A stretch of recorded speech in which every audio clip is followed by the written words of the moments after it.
Welcome everyone to our channel conceptual learners. आज हम science exemplar जो है उसके क्वेश्चंस करने वाले हैं। ये क्लास 7th की साइंस एग्जाम्पलर है। इसमें हम जो एमसीक्यूज हैं उनको डिस्कस करेंगे। ये पार्ट 3 है। इससे पहले हम जो पार्ट 2 है वो कंप्लीट कर चुके हैं। उसमें हमने चैप्टर 1 to 9 के एमसीक्यू सॉल्यूशंस डिस्कस किए थे। So let's start chapter 10 respiration in organisms. Sometimes first question, sometimes when we do heavy exercise, anaerobic respiration takes place in our muscle cells, but is produced during this process. जब हम heavy exercise करते हैं तो anaerobic respiration होता है हमारी muscles में। उस टाइम पे क्या प्रोड्यूस होता है, हमारा जो लैक्टिक एसिड है वो प्रोड्यूस होता है हमारी मसल्स के अंदर। तो ऑप्शन डी यहाँ पे करेक्ट रहेगा। Next question second, yeast is used in wine and beer industries because it respire. जो यीस्ट है वो वाइन एंड बियर इंडस्ट्रीज में यूज होता है क्योंकि जब इसमें एनारोबिक रेस्पिरेशन होता है तो इसमें इथेनॉल की फॉर्मेशन होती है तो इसलिए इसको जो वाइन और बियर इंडस्ट्रीज में यूज किया जाता है। तो यहाँ पे जो ऑप्शन सी है हमारा एनारोबिक प्रोड्यूसिंग अल्कोहल, ये यहाँ पे करेक्ट रहेगा। अगर हम लैक्टिक एसिड की फॉर्मेशन देखते हैं तो ये कहाँ पे होती है, मसल सेल्स में होती है। एरोबिक रेस्पिरेशन में हमारा CO2 वाटर और प्लस एनर्जी जो है वो रिलीज होता है। Next question third, during the process of exhalation the ribs move. जब एक्सहेलेशन की प्रोसेस होती है तो रिब्स कैसे मूव करते हैं, तो यहाँ पे आप डायग्राम देख सकते हो। जब एक्सहेलेशन की प्रोसेस हो रही है तो जो रिब्स है हमारी वो डाउनवर्ड और इनवर्ड्स मूव हो रही है, अंदर की तरफ आ रही है और नीचे की तरफ जा रही है। तो यहाँ पे ऑप्शन ए जो है हमारा वो करेक्ट रहेगा, down and inwards. Fourth question, breathing is a process that provides O2 to the body. Second, breaks down food to release energy. Third, helps the body to get rid of CO2. Fourth, produce water in the cells. So breathing जो है वो हमारी कैसी है, एक extra cellular process है तो यहाँ पे सिर्फ एक्सचेंज ऑफ गैसेस को हम जो है इसके अंदर इंक्लूड करते हैं। तो यहाँ पे ऑप्शन 1 एंड ऑप्शन 3 जो है वो हमारा करेक्ट रहेगा। तो 1 एंड 3 ऑप्शन सी के अंदर है तो ये हमारा ऑप्शन करेक्ट रहेगा। अगर हम break down of food to release energy और produce water in the cells की बात करेंगे तो ये दोनों जो है कहाँ पे आते हैं, हमारे सेलुलर रेस्पिरेशन में आते हैं।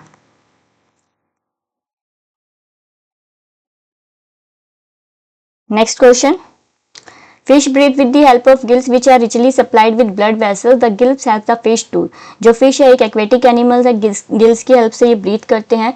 तो जो वाटर में डिजोल्व ऑक्सीजन होती है उसको जो है लेने में जो गिल्स होते हैं वो हेल्प करते हैं फिश के। सो ऑप्शन ए है हमारा, take in oxygen from the air. B, take in oxygen dissolve in water. C, observe nutrients present in water. D, release waste substances in water. तो यहाँ पे ऑप्शन जो B है, take in dissolve oxygen, जो oxygen dissolve है water में वो लेने में गिल्स हमारी हेल्प करते हैं। तो बी ऑप्शन करेक्ट रहेगा। Next, earthworms and frog breathe through their skin because of which the skin of both the organism is।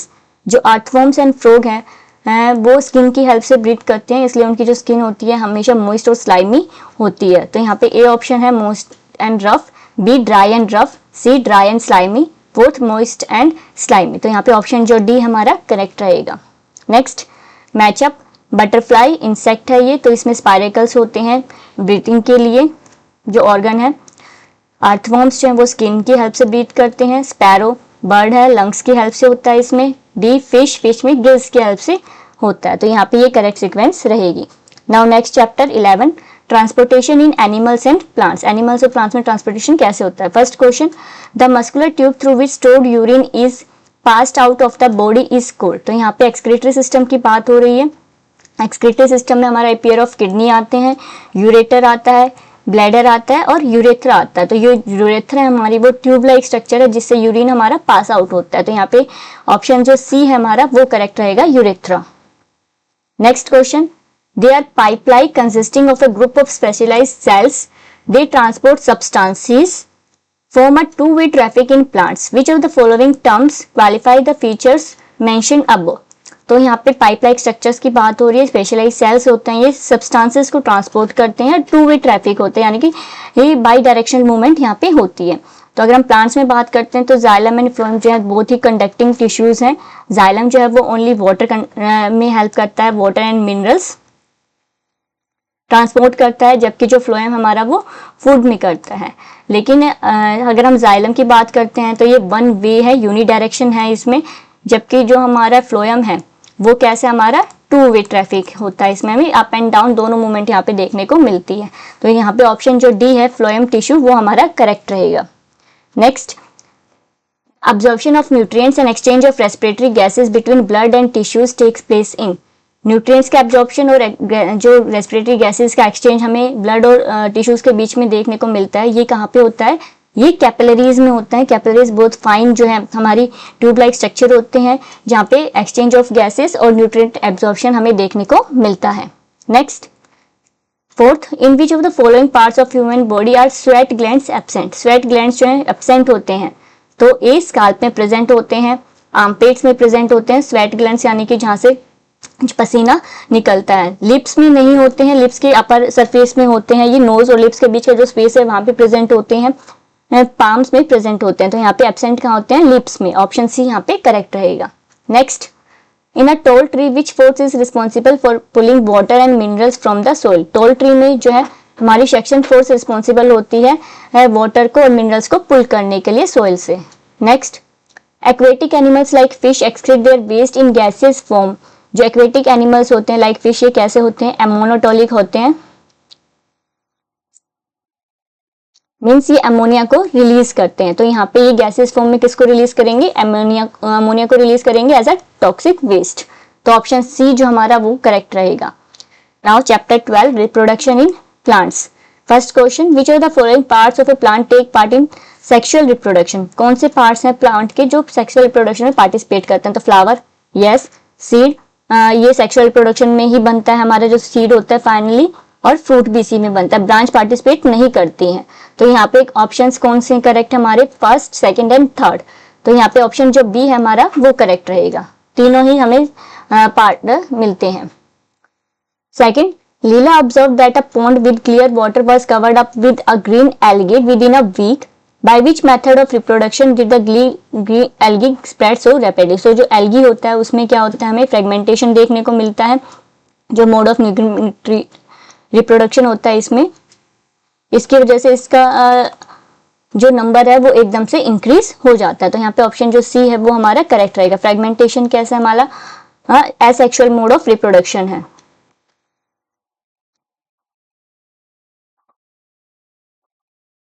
और ज्यादातर आपको कहाँ पे देखने को मिलता है? ये जो स्पाइरोगायरा है उसमें आपको ये देखने को मिलता है. Next, seeds of drumstick and maple are carry to long distances by wind because they possess. जो सीड्स होते हैं ड्रमस्टिक और मैपल के वो ज्यादा दूर तक जाते हैं विंड की वजह से, क्योंकि इनका अगर आप स्ट्रक्चर देखोगे सीड का तो यहाँ पे आपको ड्रमस्टिक के सीड की पिक्चर दी हुई है और यहाँ पे मैपल के सीड के. तो दोनों कैसे हमारे विंग सीड्स हैं, इसलिए जब हवा आती है तो थोड़ी सी हवा के साथ ही काफी दूर तक जाते हैं. तो ऑप्शन जो ए है हमारा विंग सीड्स वो यहाँ पे करेक्ट रहेगा. Next, the eye of the potato plant is what? A, the root is to any plant. B, the bud is to a flower. C, the bud is to bryophyllum leaf. And D, the anther is to stamen. So अगर हम आई of potato की बात करते हैं तो ये क्या है? वेजिटेटिव मोड ऑफ रिप्रोडक्शन के अंदर आता है यहाँ पे.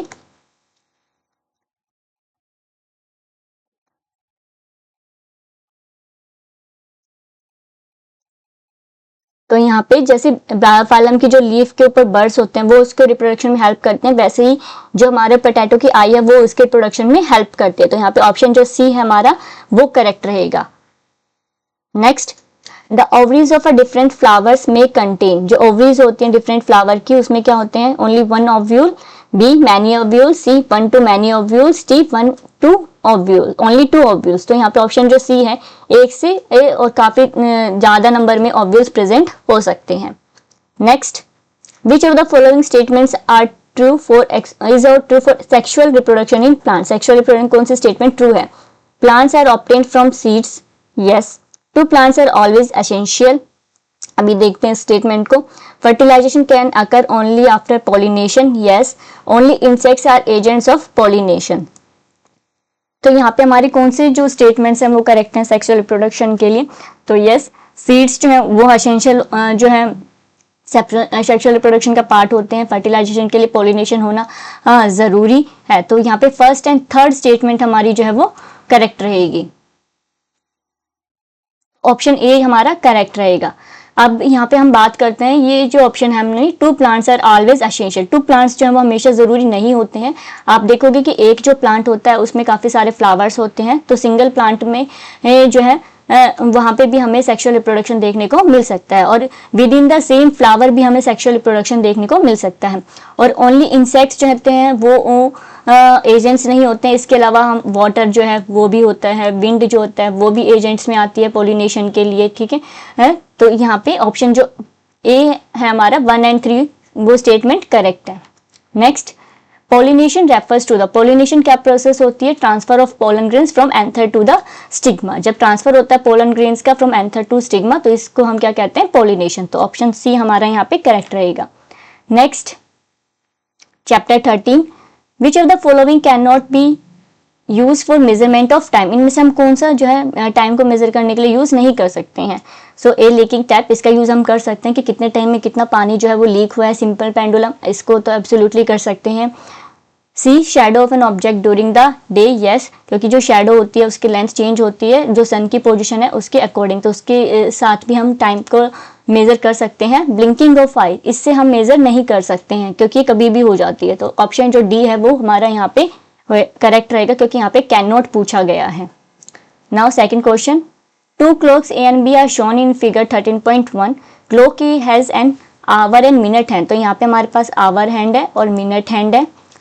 Whereas clock B has an hour hand, यहाँ पे हमारे पास आवर, मिनट और सेकंड तीनों हैंड्स यहाँ पे हैं। Which of the following statement is correct for these clocks? इन दोनों क्लॉक्स के लिए कौन सी स्टेटमेंट करेक्ट रहेगी?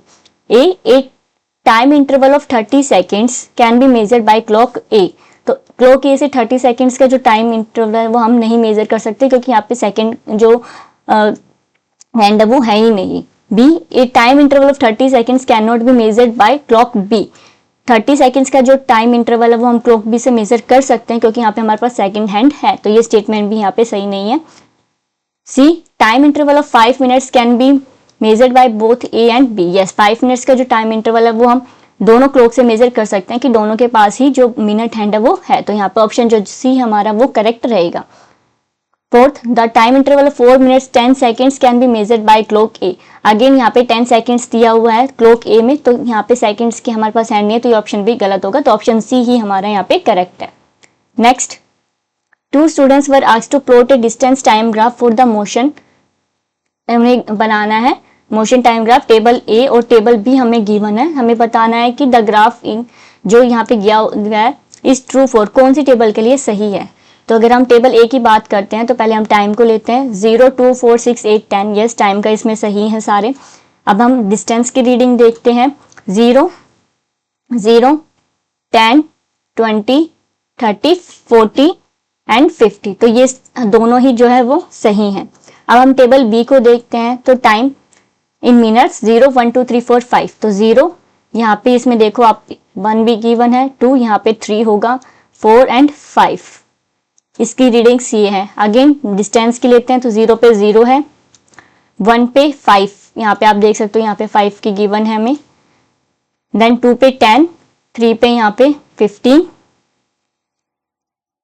4 पे 20 एंड 5 पे 25, तो हम दोनों ही जो ग्राफ है हमारे वो यहाँ पे करेक्ट हैं, तो both A and B graph जो है वो इस के लिए सही हैं, टेबल जो है दोनों को रिप्रेजेंट कर रहे हैं, तो ए ऑप्शन यहाँ पे करेक्ट रहेगा। नेक्स्ट, ए बस travels 54 kilometre in 90 minutes, the speed of the bus is, तो स्पीड का फॉर्मूला होता है हमारा डिस्टेंस बाय टाइम, तो यहाँ पे डिस्टेंस है हमारा 54 किलोमीटर्स, इसको हम मीटर में कन्वर्ट करेंगे 1000 से मल्टीप्लाई करके, टाइम हमारा 90 मिनट्स है, इसको सेकंड्स में करेंगे 60 से मल्टीप्लाई करके, जब इसको सॉल्व करेंगे हम तो ये हमारा कितना आएगा 10 मीटर पर सेकेंड, तो ऑप्शन जो बी है वो हमारा करेक्ट रहेगा यहाँ पे। Next, if we denote speed by s, distance by d and time by t, the relationship between these quantity is, तो हमें पता है स्पीड जो होता है वो d by t होता है, डिस्टेंस by टाइम, तो यहाँ पे ऑप्शन सी जो है हमारा वो करेक्ट रहेगा। 1 by t मीन्स ये वाली जो स्टेटमेंट है इसको हम ऐसे भी लिख सकते हैं। तो ये स्टेटमेंट जो ऑप्शन सी हमारा वो करेक्ट रहेगा। Next, the time period of a simple pendulum is the time taken by it to travel.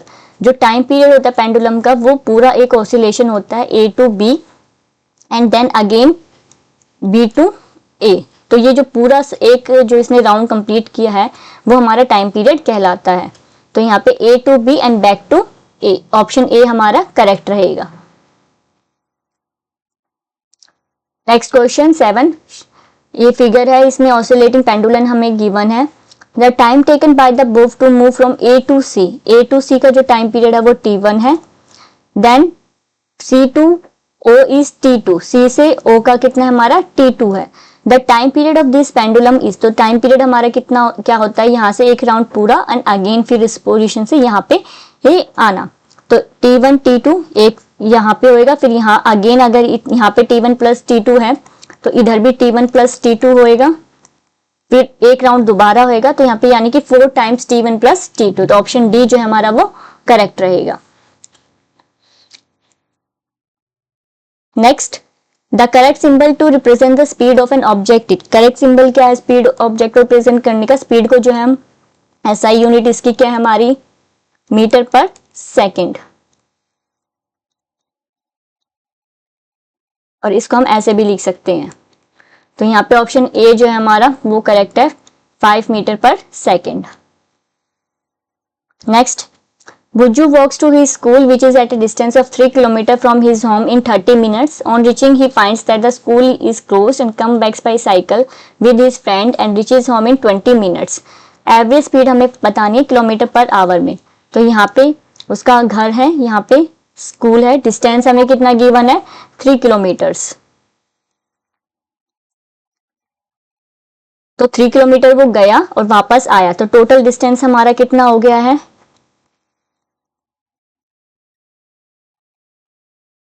3 + 3 = 6 kilometres. एक बार इधर जाने का और एक बार वापस आने के। टाइम अगर हम देखें तो टोटल टाइम कितना लिया है उसने 30 minutes plus 20 minutes, total 50 minutes. इसको हमें आवर्स में कन्वर्ट करना है क्योंकि हमें आवर में पूछा गया है, तो 50/60 करेंगे हम आवर। अब हमें उसकी एवरेज स्पीड बतानी है, तो एवरेज स्पीड हमारी क्या होती है total distance by total time.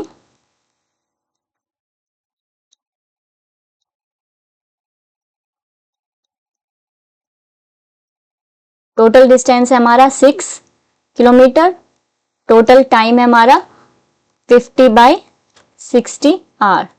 सो इसको जब हम सोल्व करेंगे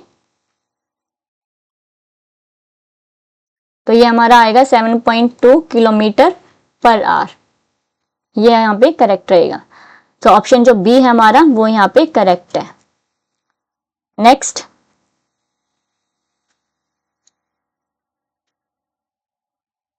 chapter 14, when electric current and its effects. When electric current flows through a copper wire AB as shown in figure, the AB से किसी करंट को हम पास कराते हैं तो उसमें क्या देखने को मिलेगा हमें, a deflects a magnetic needle place near it, yes क्योंकि जो इलेक्ट्रिक करंट होता है मैग्नेटिफिकेट शो करता है। बी बिकम्स रेड हॉट, नहीं। सी गिव्स इलेक्ट्रिक शॉक, नहीं। बिहेव्स लाइक अ फ्यूज, नहीं। तो यहाँ पे ऑप्शन जो ए है हमारा वो करेक्ट रहेगा। Next, choose the statement which is not correct in the case of an electric fuse. Correct नहीं है वो हमें बताना है। तो fuses are a fuses are inserted in electric circuits of all buildings, या सभी बिल्डिंग्स में फ्यूज को इंसर्ट किया जाता है उनकी सेफ्टी के लिए। B there is a maximum limit of the current which can safely flow through the electric circuit, yes एक मैक्सिमम लिमिट होती है। इसके अलावा अगर एक्सेस करंट होता है तो हमारा जो फ्यूज होता है वो ब्रेक हो जाता है तो ये स्टेटमेंट भी सही है हमारी। There is a minimum limit on the current which can safely flow in the electric current, तो मिनिमम लिमिट है यहाँ पे वो नहीं होती है, तो ये स्टेटमेंट हमारी गलत है। Fourth, if a proper fuse is inserted in a circuit it will blow of if current exceed the safe limit. अगर हमने प्रॉपर फ्यूज को जो इंसर्ट किया है और उससे ज्यादा करंट अगर उसमें करता है तो वो जो फ्यूज है हमारा वो ब्रेक हो जाएगा, तो ये स्टेटमेंट भी सही है। सो ऑप्शन सी हमारी जो है वो इनकरेक्ट है, यहाँ पे इनकरेक्ट स्टेटमेंट ही यहाँ पे पूछा गया है। Next, 3 bulbs A, B, C are connected in a circuit which when the switch is on, जब हम स्विच को ऑन करेंगे तब A option, bulb C will glow first, नहीं, bulb B and C will glow simultaneously and bulb A will glow after some time, नहीं, C all the bulbs A, B, C will glow at the same time, yes, तीनों ही bulb जो है एक साथ जलेंगे, तो यही इसमें सीक्वेंस रहेगा, ऑप्शन सी हमारा करेक्ट है। Next question, when a switch is in off position, जब स्विच हमारा ऑफ पोजीशन में होता है तब first option, circuit starting from the positive terminal of the cell stops at the switch, second, circuit is open, यह circuit open रहता है, third, no current flows through इस, यस, उसमें से कोई करंट पास नहीं होता है, current flows after some time, नहीं, ऐसा नहीं होता, जब तक ऑफ है तब तक उसमें करंट फ्लो नहीं होगा।